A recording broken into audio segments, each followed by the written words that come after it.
Hello everybody! Today I'm going to be going through how to make a tileable texture in ZBrush, and then how to get that out to Quixel to get some maps happening. First thing we want to do is we need to create some kind of base to work with. Now you can sculpt up individual bricks, which I've done in the past, or strips of metal or wood or whatever you like, and then we can work with tiling those. But I'm going to show you guys how to just grab one of the default ZBrush bricks, and show you how to turn those into your individual Z tools and start tiling with these. So I'm not going to talk the entire time. I'm going to jump through and do some speed sections, and I'll play some music over the top. To get that hotbar menu up to get multiple brick types, you just hold down M while you're in that brush, and it'll pop up with all different options for it. All the different IMMs in there, you can hold down M for and you'll get multiple options for.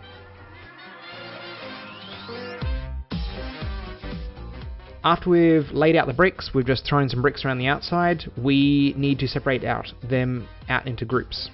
So what we can do is we can do our auto split, our auto groups. So auto groups are just going to kind of look at what we've got and automatically separate all the bricks out.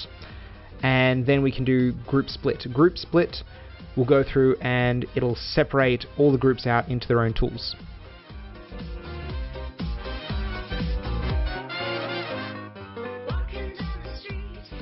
Cool, so the next thing we need to do is certain parts of our bricks are going to be separated in multiple parts because they're going to have their own poly groups, their own polyframe groups. So we can go through and we can combine them together. So we can just merge down all the parts that are common. By the way, Shift F is our hotkey for turning our polyframe on and off, so that we can actually see those poly groups forming up.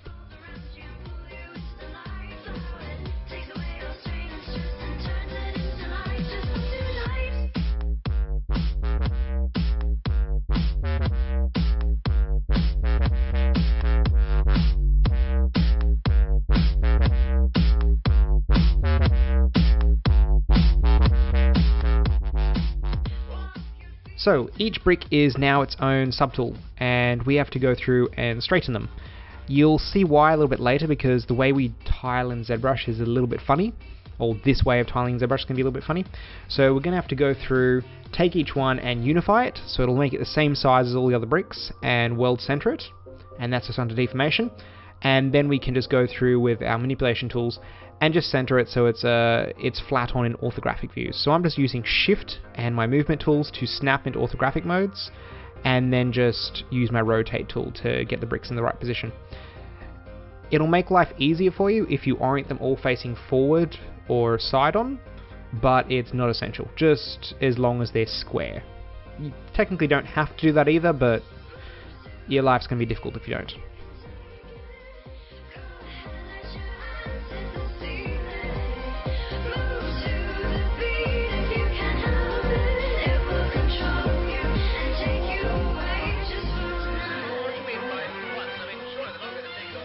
I would recommend saving your Z tool at this point, because you can go through and reuse these bricks again, so you only have to separate the bricks out once.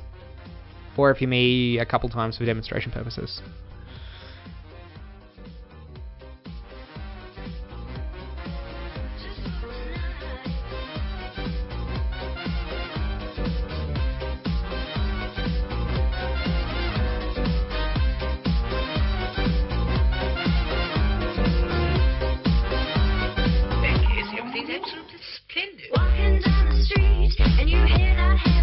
Can't help but walk your feet down.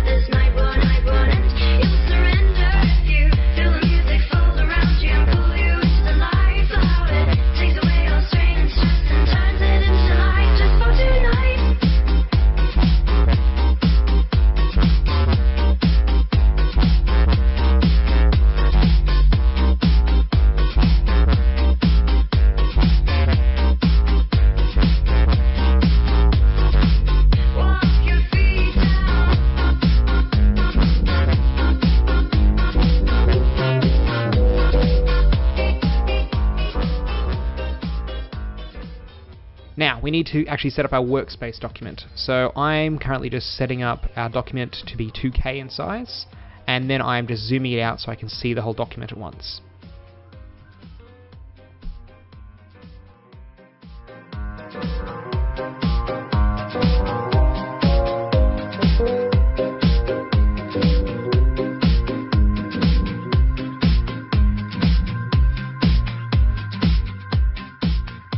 I'm going to go through and I'm going to use a matte cap cavity material.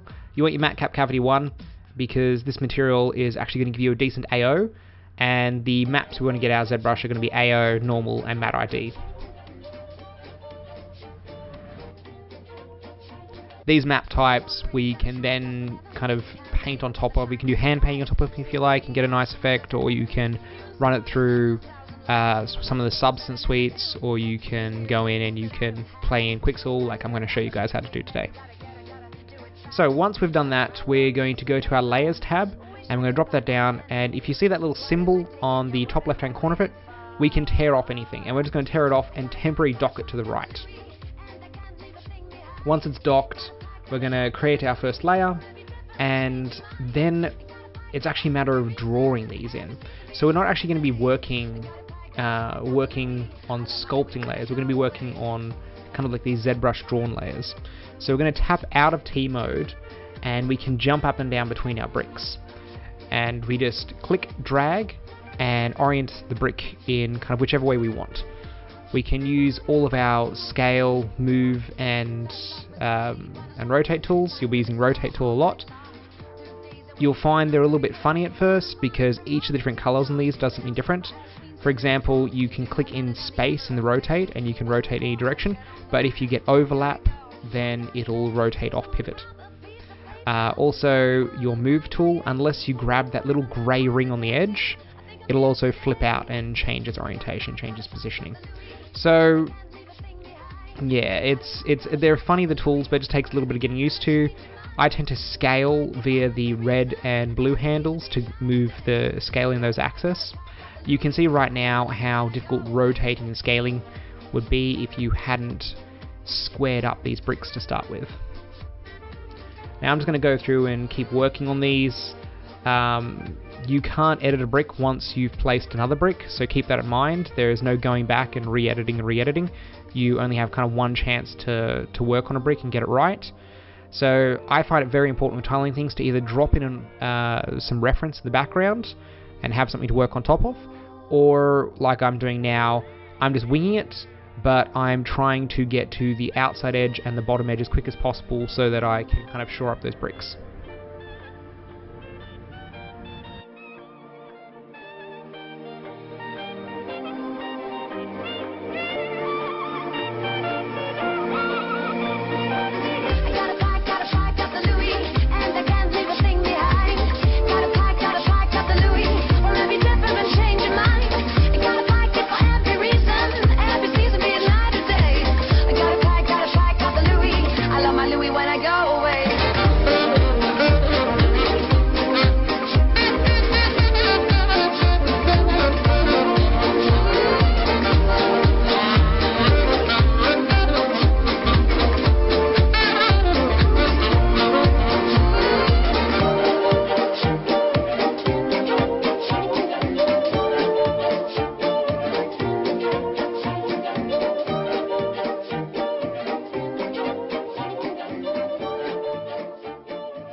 Ready? 1, 2, 3.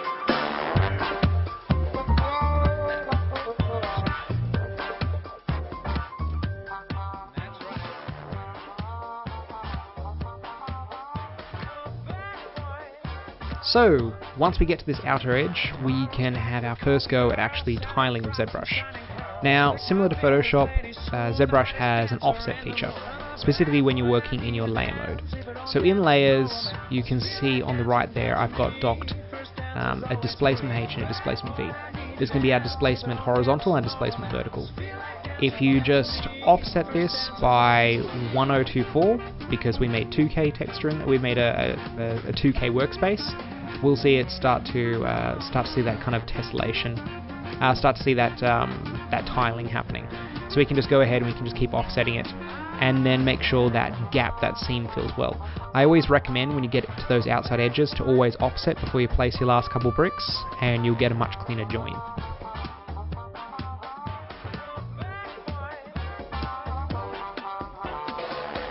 Sliding down my back, and never alone when I hit the sack. Swings a thing with a ring-a-ding-ding, and I get wings when I sing. Ragtime, reason and rhyme, I'm the reason you're divine. Rumba, mambo, Latin samba, the ladies in the house sing. Bad boy, I need to dance. If I don't dance, no romance. Feel like dancing, dance with me. First dance is always free. Bad boy, I need to dance. If I don't dance, no romance. Feel like dancing, dance with me.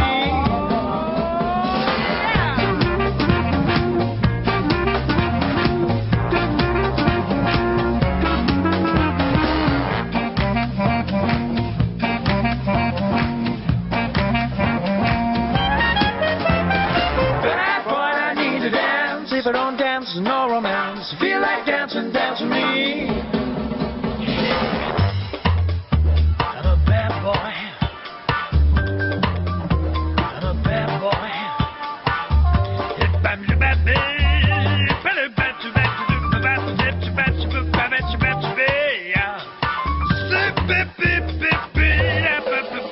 I'm a bad boy, I need to dance. If I don't dance, no romance. Feel like dancing, dance with me.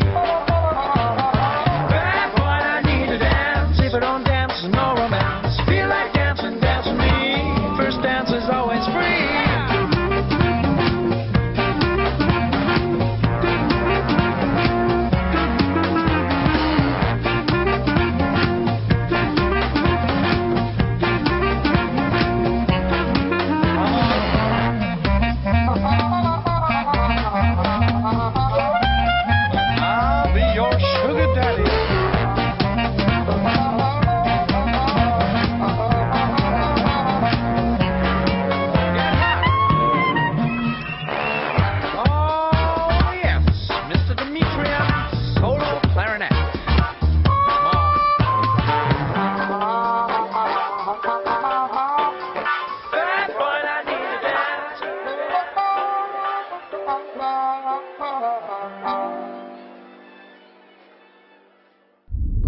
from Russia, as hot as the wind in July, cool as the look in her eye, warm as the Saint-Tropez sky. I want you, I don't know why. Eyes from Russia. No, you won't reply. Eyes from Russia. Oh, I don't know why. Eyes from Russia. I don't know why.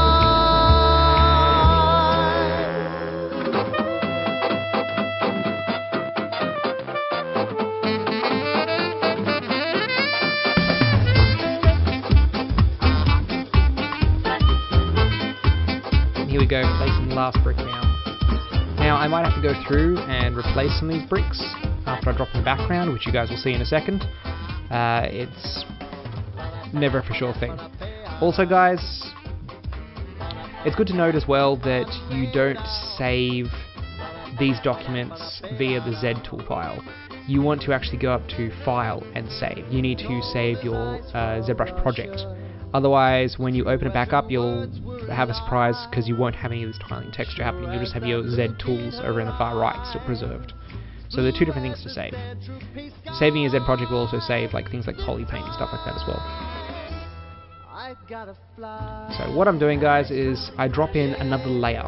And this layer we actually want to drop in behind the bricks. Now it can be funny, it's a little fiddly because of the way this works. It's trying to find the proper hierarchy. By going Alt, left click, release Alt, drag up, you can actually push it into the background, but it doesn't always work so well. So sometimes you just kind of got to wiggle it around, drop it into the background. I find it helps to click in between the gaps, and you can sometimes get it to drop behind. And then just kind of use your rotate tools and use your Alt selection to push it into the background, and just trying to get it to sit properly, because what you want to ideally do is sit behind all your bricks. You can do that with any of your drawing. When you're drawing any of the bricks in, you can use your Alt, left click, release Alt, push up, and push and pull back to pull it backwards and forwards. Eyes from Russia. Yeah, I say goodbye. Eyes from Russia. So once you get to work properly, maybe you did lose a couple bricks, and maybe there are a couple bricks you want to cover up. Just as simple as just going back into your other layer, jumping back to your brick layer, and dropping them in. You really want to keep these layers separate, guys. You can make as many layers as you want. You can, just create and duplicate layers on the right there. It's important because we need to color these layers for matte ID purposes. You'll still be able to get out your AO map and your null map, but you'll lose out on your matte ID, which is a real shame because then you can't really do a different grout color to brick color, which is, it's nice, trust me.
Okay, once we got it looking how we want it, we're going to go to Document and we're going to go to Export.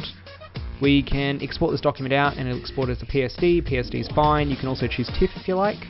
There are a few different file formats, but this first layer, because we've worked specifically in our matte cap cavity one, we're going to bake out our AO to start with. Everybody asked me how I know. I smiled at them and said she told me so. Everybody asked me how I know. So guys, this next step is really useful because it's how we're going to actually color our layers. We're going to change different materials. Since we're in this drawing mode, we have access to our 2.5D tools, and if we click on the brick, we can see we have access to a brush called the Simple Layer Brush. This is the brush we're going to use to paint on top of these layers. Now when using these brushes, we need to make sure our Z add and Z sub are turned off. You can turn Z intensity down to 0 as well if you like. And we want our RGB intensity turned up to 100.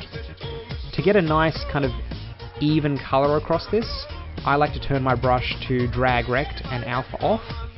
And this way I can just start in the corner and drag the full way across. You will get artifacting if you don't do this in one clean motion. So if you're finding you're getting lines in your scene, it's because you haven't dragged the rectangle the entire way across. Now, if we change our material down to the normal material, that's just ZBrush's default normal material, we can just drag this across and get this beautiful normal map happening. It may look quite intense, and it may be too intense for you. Feel free to dull it down in Photoshop just by throwing a neutral blue over top and playing with the opacity, but it's going to get a really good effect for us. After we export our normal map, the next layer we want to get out our matte ID.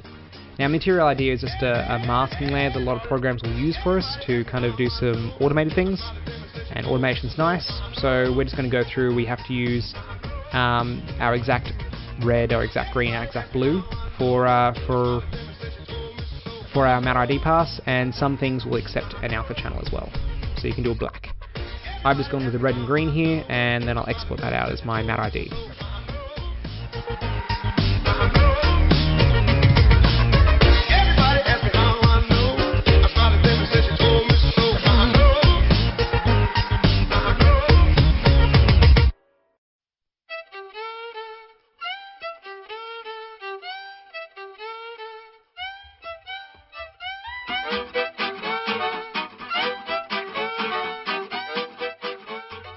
Now it's good to play around with some of these other materials, guys, because you can go get some like nice reflectivity maps and such. You could get some kind of cell shaded maps, all different really cool things. ZBrush's got a lot of different materials, and now you kind of know how to get part of that effect out. Just know some of these materials won't tile as well, and you might have to do a little bit more work to fix them up.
Okay, so the first thing we need to do with our maps before we even get into Quixel is ZBrush is going to export with a small seam on the vertical and the horizontal.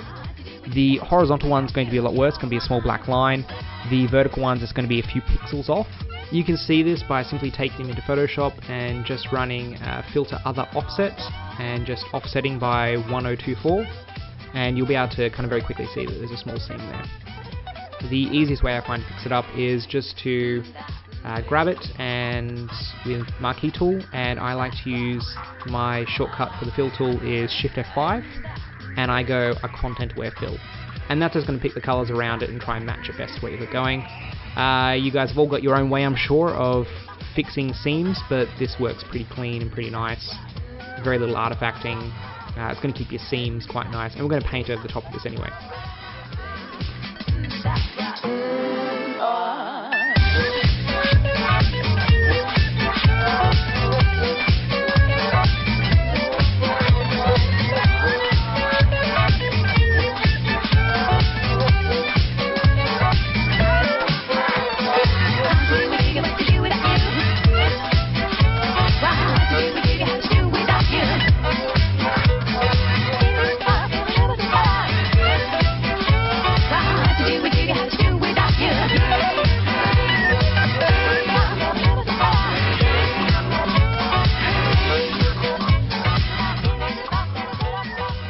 After we've done this, we can save a clean version. I tend to not save over the top of my originals, even though it wastes space. I'm a bit of a kind of non-destructive workflow type person. I like to keep all of my existing content. So we're going to be using Quixel's DDO. Really amazing quick workflow. We get some really interesting effects out of it. All we do is pop it open, click the D, and we can load in our matte ID, our normal map, and our AO. I will say the matte ID seems to work best as like a PNG or a Targa. I like to set my setup currently for doing the metalness maps in Unity 5 because that's what I'm working a lot in, and I also like to open up the options and toss in a height map on top of that, just because we're going to do a bit of height displacement with this texture build as well, even if we decide not to use it in Engine.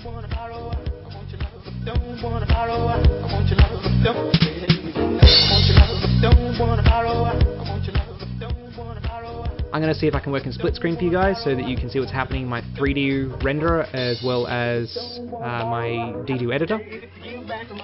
3D, I find get some really pretty renders out of it. I do a lot of rendering in either 3D or Marmoset toolbag. I think they're kind of both really useful tools, and since we're getting a lot of our previews out of 3D for our DDO experiments, it's kind of a good way of showing off what we can do in DDO and what we expect to get. So once we've generated these maps, we're going to have our AO and our normal already made up for us, and we're going to have a matte ID built into each layer that we can use as a mask. So everything we make we can mask out with a matte ID.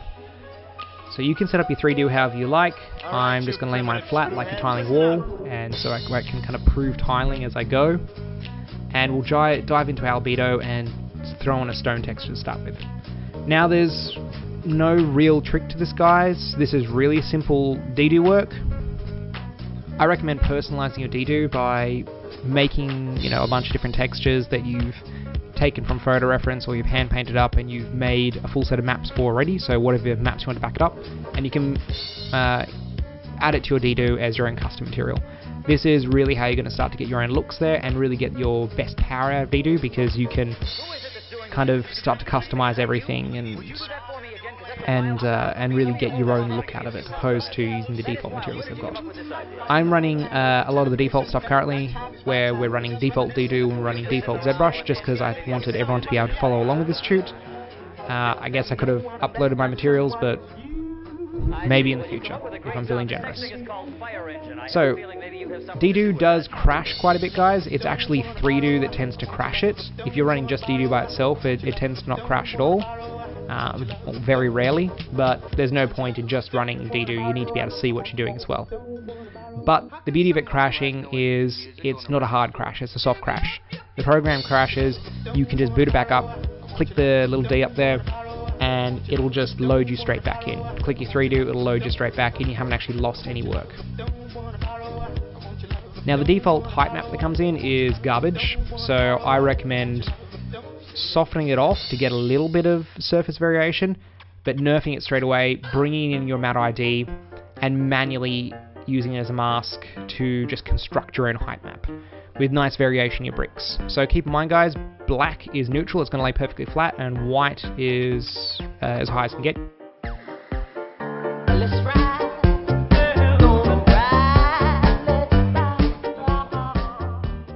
We're not talking about binary values here, we've got a whole range of greys to work in, so throw in some blacks, some whites, and mix it up, change the heights. Build your own height map, it'll look nice.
beyond that, guys, we just go through DDO and do a bit of its magic. We can go into each individual folder, tweak all its colors. Keep in mind we're in Photoshop, so we can still do a lot of painting on top. We can tweak the masks, we can pull the masks back out, and we can make the tiling work better. We can do anything. We're in Photoshop. It's just DDO is a tool to work in. Learn how to use the tool, learn how to use all your smart materials, and to change out the masks and such. If you click on anything in DDO, usually you can change out the color or the mask set, and you can replace it with one of your own or one of DDO's. And then get in there and customize and paint on top and make your own layers. It'll accept your own layers in there as well, so you can make blank layers and make a DDO blank layer, or you can just make a Photoshop layer and paint on top. But I'll just probably let the rest of this video play out, guys, and thank you very much for watching.